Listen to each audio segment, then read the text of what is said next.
America's full of race hustlers, from the hustlers slinging rock on the corners to the hustlers in Congress trading stocks. But there's no one more powerful in this country than the race hustler. Al Sharpton has been hustling since the 80s. Verbal or life. Welcome to Verbal on Life. My name is Noel, battling MS. Thank you for joining us. Well, thank you for joining me. In this video, we're going to react to Jesse Watters' Primetime. He always dropping truth bombs. And I want to show you guys on my reaction. Working on building this channel, Verbal on Life, where you can be verbal. And comment down below. Let us know what you think. Put it out there. Now I'm going to give you guys my reaction, what I think about the video. So let's take a look. Jesse Primetime. I like the fact that he's always dropping truth bombs about what's really going on in the country. But hey, I could be wrong. Let's take a look. All right, this is my first time trying this out. Let's see how it looks. Oh, and by the way, I'm trying to build this channel. I'm up to 1,640, trying to get to 2,000 subscribers. So if this is your first time here, please subscribe. Let's try to make it work. You know the trick to life is not to give up. And to always keep putting out work out there, okay? So again, if you haven't subscribed, please subscribe. Let's try to get to 2,000. Now let's take a look at the video.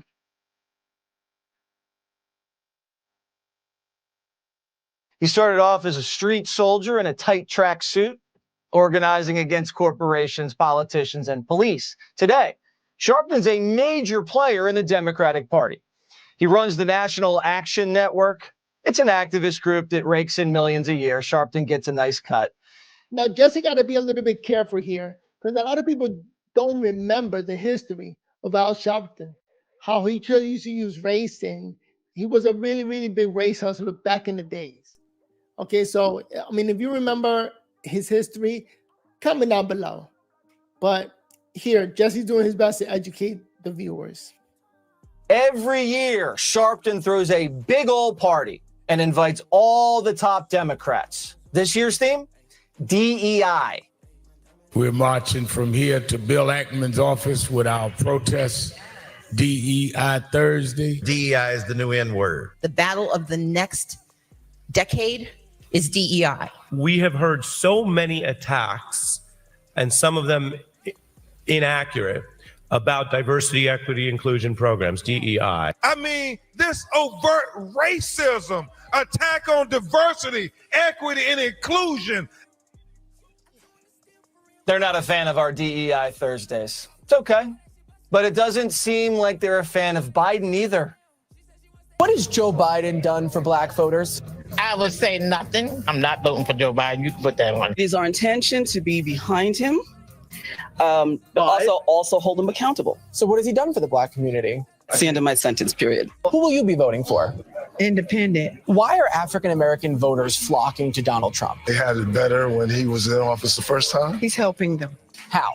Money-wise, economy-wise. He believes in taking care of America first. You know, it's hard to find people that will really just say into the camera that they're going to vote for Biden. I mean, it is difficult to vote for that man. And it looks like Trump is winning over more and more people. This isn't an isolated incident. A new Wall Street Journal poll shows Trump's numbers doubling with black voters since 2020. In swing states, Trump's hit 30% with black men and 11% with black women. Now, if that holds, Democrats will never win another presidential election. Democrats need to get it together. When you see numbers like that, what it means is that people are upset with what Democrats are doing or not doing for them. I believe the Democratic Party really needs to have a come to Jesus conversation with itself. Part of where Black Americans are starting to get really frustrated is because we've said over and over what we want to see. You have to back up the promises that you're making. Biden heard them loud and clear and decided to show up virtually. Before Biden turned on his webcam, Sharpton gave the crowd a warning: no heckling. We are an organization that heckle. If any hecklers are here, I'm the heckler in chief. You will not heckle out heckle me today. The audience was primed for the president. Biden shuffled up to the podium and bragged about everything he's done for Black Americans, rebuilding racist highways, keeping Obamacare, and of course, saving the planet. Promise kept to rebuild all of America. Like, I don't want to hear anymore that the world's coming to an end in terms of climate change. Climate change, I'm starting to hate climate change. Like, when I was younger, I'm thinking, yeah, we're going to destroy the climate with all the gas burning and everything. But now it's like, this is a joke. Ain't no way we're doing anything to the climate. So let's stop putting fear on people. Connecting Black communities that have been cut in half by interstate highway systems. Promise kept to protect and expand Obamacare. A promise kept to advance environment. By the way, Obamacare is a horrible healthcare plan. And I'm talking from people that have it. I know individuals that have it and they hate it. So nothing to brag about. Environmental justice and to make the most significant investments in climate ever in all of our history. Joe has no clue how to relate to any American, let alone Black Americans. Nobody has time for electric buses or racist highways. And you can't take credit for Obamacare. It has your boss's name on it. Biden didn't even have the guts to show up in person. Obama was there, and he didn't need any help with the Black vote. It's called retail politics. You show up, shake hands, show people you're real. I don't care what the media tells you, Mr. Trump. We support you. We love you. Okay, 4 p.m. We've been 4 p.m. Come here, let me give you a hug. Please do. And there's some haters already saying that was planned, that Trump actually planned all of that. But that looks so natural. That looks like a beautiful scene. Trump got to do more and more in those. That looks great.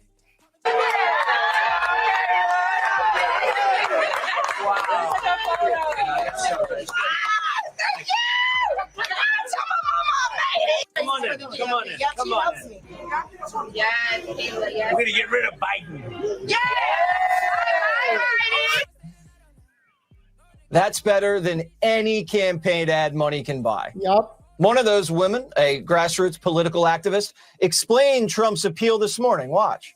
They feel like he's honest. They feel like this is somebody who, while we might not agree with how he says things, how he goes about things, at least he's telling us what it is. They just feel like he's more relatable. He gives you that relatable feeling to where it's like, hey, I'm just like you. You know me. This is what you said you wanted. Here's what I'm going to try to do about it. They really feel like this is somebody who's talking to them and not just saying what they want to hear.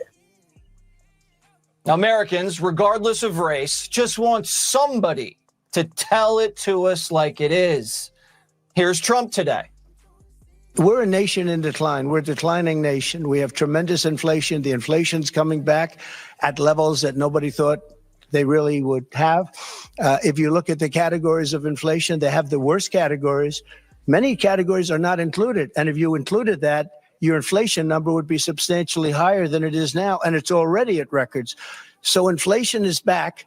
And a lot of bad things are happening in our country. We have a president that can't put two sentences together. We have a president that can't find the stairs off a stage. We have a president that doesn't know what the hell he's doing. And we could end up in a world war. You know, we have just a little bit less than 7 months now, months before November 5th. But that's an eternity when people are incompetent. Now, a lot of the complaints about Trump is that he's too aggressive when he talks. It seems to be hurting a lot of people's emotion, a lot of people's feelings. So if we could switch that up and just be more political and be better or well-spoken, I think that'll win a lot of people over, especially those who are hating on Trump. But again, let's look at policies. And the truth that he just spoke about Biden, like, this is insane. Donald Trump looked crisp, determined, direct, and he didn't appear over Zoom. Biden can't be honest because he's terrified of alienating any more of his base. The White House won't even condemn OJ or even send condolences to the families of his victims. Was there any reaction from the president to O.J. Simpson's death? Do you know if they ever crossed paths? If so, how, when? So I'll say this: our thoughts are with his families during this difficult time. Obviously, with his family and loved ones. And I'll say this: I know that they have asked for some privacy, and so we're going to respect that. I'll just leave it there. Now, this is something nobody's taking this. This is something Biden couldn't say himself. He got to send the White House staff to say it. Administration seriously. CNN searched day and night to find Biden superfans. Even they're laughing at him. But if you could change one thing about Joe Biden, what would it be? He wouldn't shuffle when he walks. Insane. That's the best thing you can say about Biden. And look at this, DEI. Is he really going to keep talking about DEI and giving people jobs based on skin color instead of skills? We're laughing too. Today, we're finding out Biden's campaign put up a job posting for a new DEI director. $120,000 a year, if anybody's interested. No amount of DEI is going to dig Biden out of this hole. He either needs to start being honest with voters or he needs to hustle off the stage. Let's bring in senior fellow at the Manhattan Institute, Chris Rufo. Chris, oh man, I bet they would have liked to see Chris Rufo at the Al Sharpton DEI Summit. What would you have gone there and told them? I would have gone there and told them the truth. But here's the thing to know about DEI. What you saw with Al Sharpton in the 1980s and 1990s has now become institutionalized. It's become part of administrative policy in corporations, in universities, in schools, and government agencies. It's now called DEI. There are hundreds of thousands of these fake jobs in our institutions, but the game is the same as it was with Al Sharpton. It's a way to extract rents, extract money, extract payments from the supposed oppressor class, and then distribute them to people who don't advance anything productively. They simply push left-wing racialist ideology. But this is a fake ideology that has almost no support. When Al Sharpton promised to march onto the offices of Bill Ackman, one of the most successful investors in America, if you look at the video, you'll notice something very interesting. It's a group of retirees who are obviously paid to be there, and they're not enthusiastic, they're not engaged, and they're not authentically committed to the grift. And that's really all it is. I mean, imagine finding Trump voters at an Al Sharpton conference. It's just absolute insanity. And you're right. You know, it's a shakedown, but when you filter it through the DEI HR department, it makes it less offensive. Is that all this is about? Is this just another patronage mill, another shake? And I think we got to stop using the government to help out. You know, the government is always trying to help out the disenfranchised or the people that need help. And this whole racial bias, they got to let it go.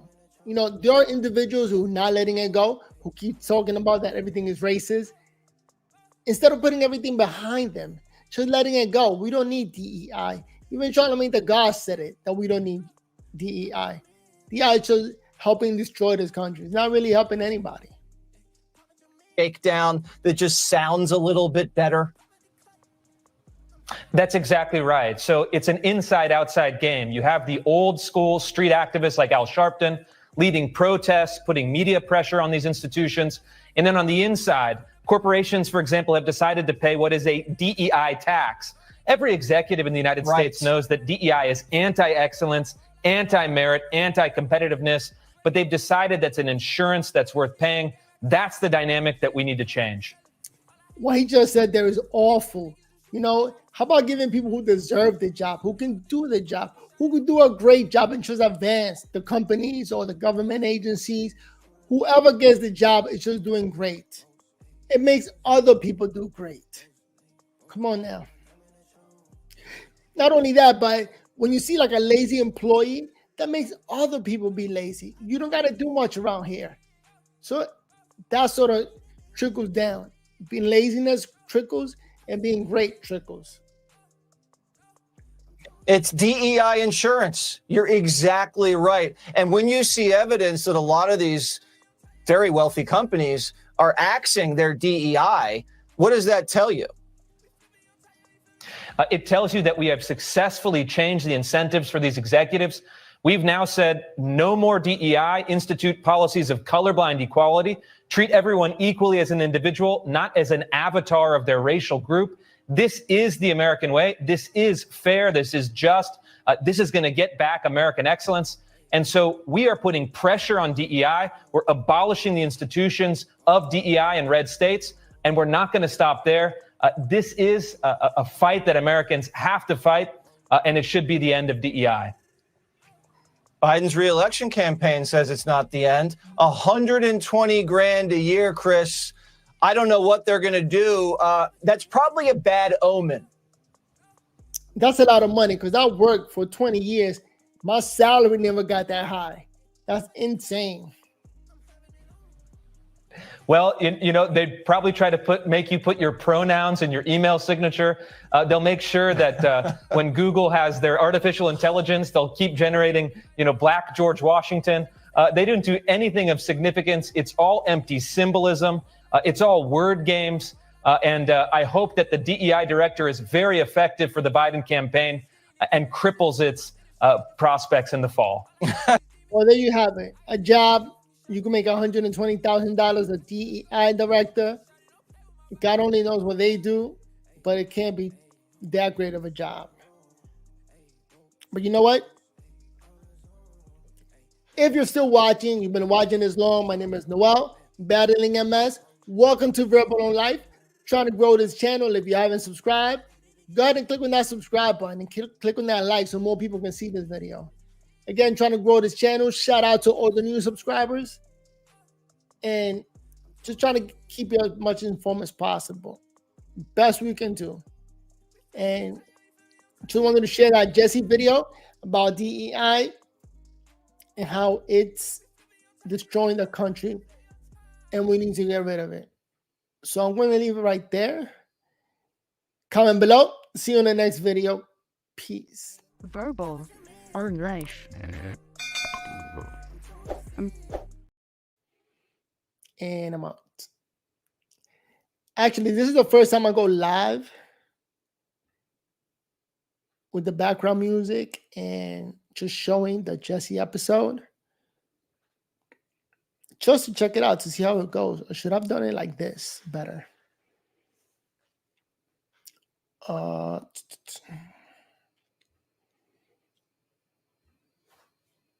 If you're still watching, I'm just practicing here.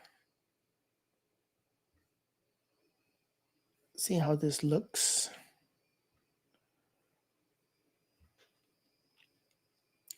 And trying to have fun. Yeah, it's 120 grand less they spend on ballot harvesting. So that's money well spent, according to me. Chris Rufo, thanks so much. Have a great weekend. Thank you. Ahead on Primetime. It's an honor to have you at Mar-a-Lago, my $18 million house on the ocean and the bay. An illegal immigrant on the FBI's terror watch list is back in custody, but only after getting caught and released by Border Patrol twice. National correspondent Mike Tobin has the shocking report. Jesse, for a long time, people like you have worried with the constant flow of people over the border that someone with ties to a violent, radical Islamic organization would try to get into the U.S. Now we have a case of someone who did. On the terror watch list, but Mohammed Karwan from Afghanistan roamed free in the U.S. for 11 months, picked up and released twice. A federal source says Karwan... That's impressive that the government was able to keep track of that guy and just note everywhere he went. So shout out to the police officials. Entered the U.S. at San Ysidro, California. In March of 2023, he was not yet on the watch list, so Karwan was set free. But federal agents acknowledge Karwan is tied to Hezbi Islami, a radical group said to be responsible for the deaths of 9 American civilians and soldiers in Afghanistan. When information about his ties to the group was developed, Karwan was picked up again in February of this year. For reasons unexplained, federal prosecutors did not give that information to a judge, so Karwan was released on bail. He's been picked up again, but a federal source says based on the information available, there is no reason to believe this individual entered the country as part of a terrorist mission. The border remains porous. Our cameras caught around 30 migrants reaching the wall in El Paso Friday morning. Their body language indicates they're confident they will get in.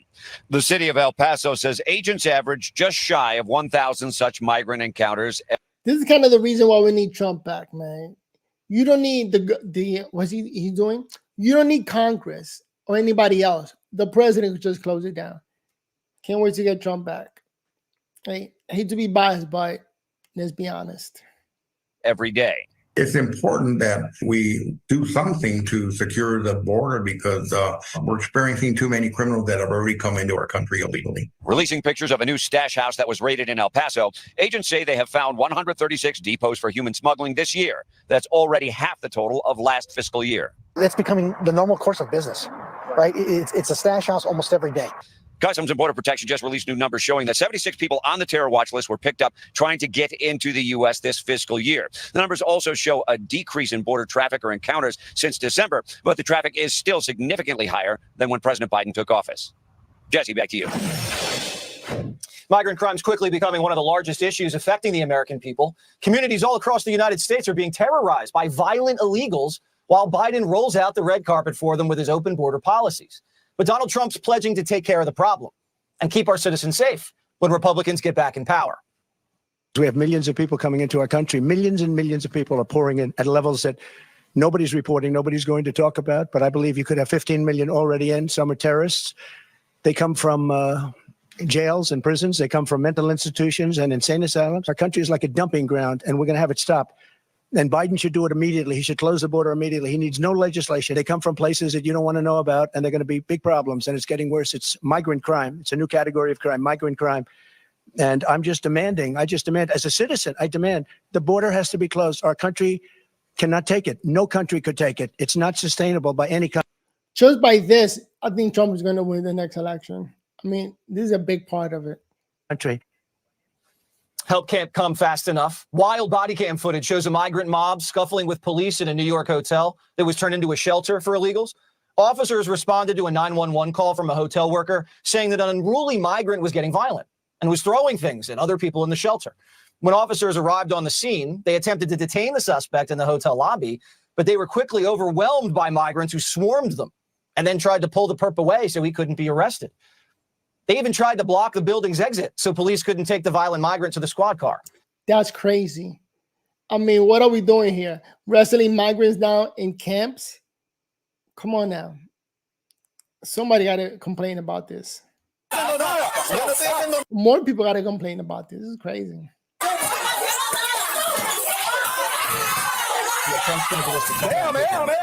It's crazy. But things don't stop once the cops got inside. Other migrants continued to interfere with the arrest, including one woman who threw herself against the cop car to try to stop officers from opening the door. Shout out to that woman helping her man, but damn. She then attempted to assault officers before she was subdued and arrested. Move out the way. Move out the way.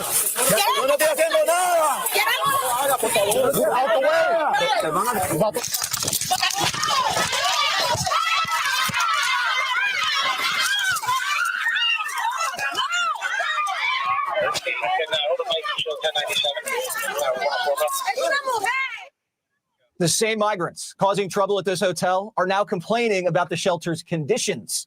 They're claiming workers are stopping them from achieving their American dreams. What they do is aggravate us. They abuse us verbally. They come to our property, they harass our wives, they steal our money and property from our room. They abuse us verbally and take our belongings without our permission. If we complain, they call the cops. The reality is we feel offended.